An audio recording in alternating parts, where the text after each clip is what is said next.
Hi, everybody. My name is James Park. I'm here to present my signature assignment in week 6 about our patient, our SOAP note, and our unusual patient. He was or is a 51-year-old male. He's African American. He came to the office by himself. He's a reliable historian. He speaks English. He he had come in about 2 weeks ago for a DOT physical for his job, and also to get his annual physical because we are acting as his primary care physician at this time. So, like I said, he was there 2 weeks ago. He works as a 18-wheeler driver for the United States Postal Service. He reported some right knee pain.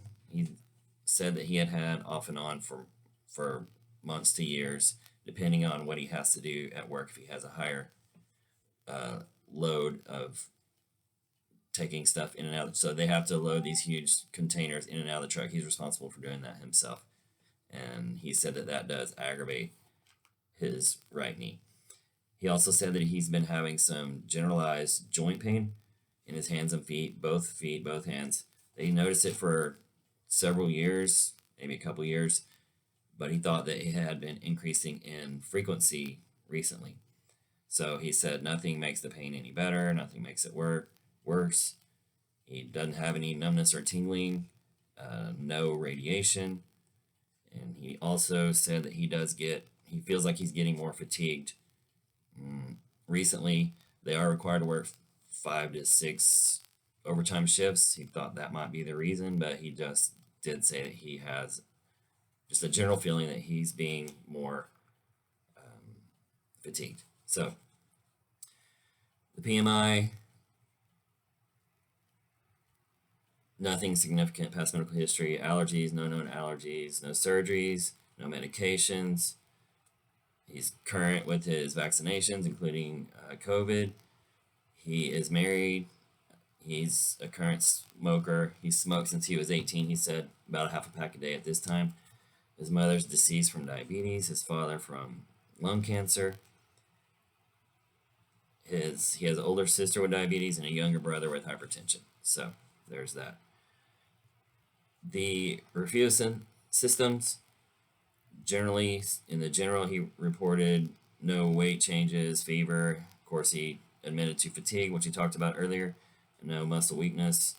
His skin, HENT, neck, respiratory, all the other ROS really came up with no abnormalities except for the musculoskeletal, which we talked about earlier, his knee, and the generalized joint pain in his hands and feet. So he's 5'11", 165. Otherwise, his vital signs were fine.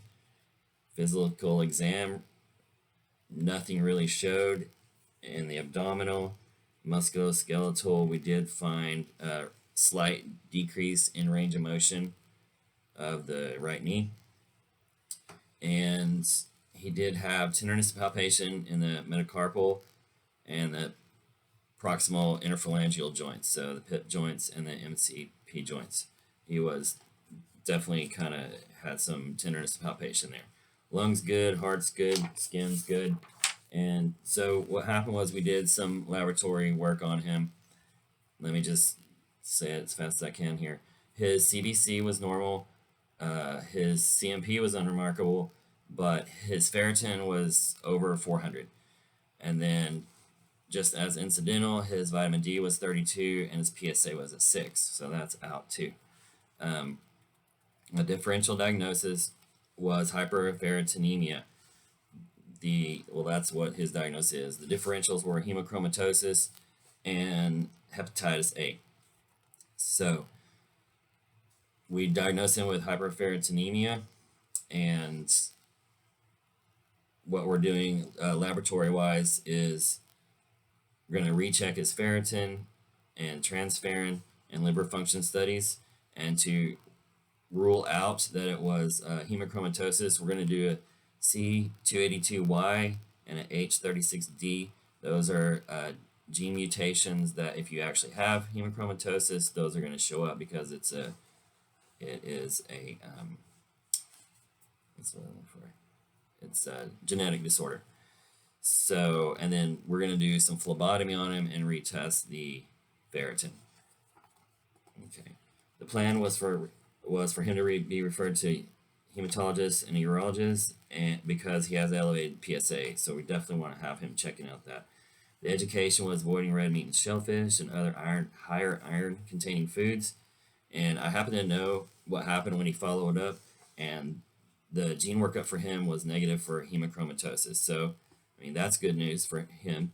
So it's hyperferritinemia, and basically he needs to watch his diet and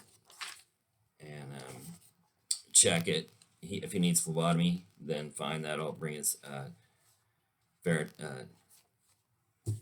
down. So as far as like Gene Watson's curative theory, we made the correct diagnosis. Decision making is one of hers. So we made a correct diagnosis, followed up with it to see what it was, and we, a trusting relationship. That's another part of it that was one of her theories that we're going through.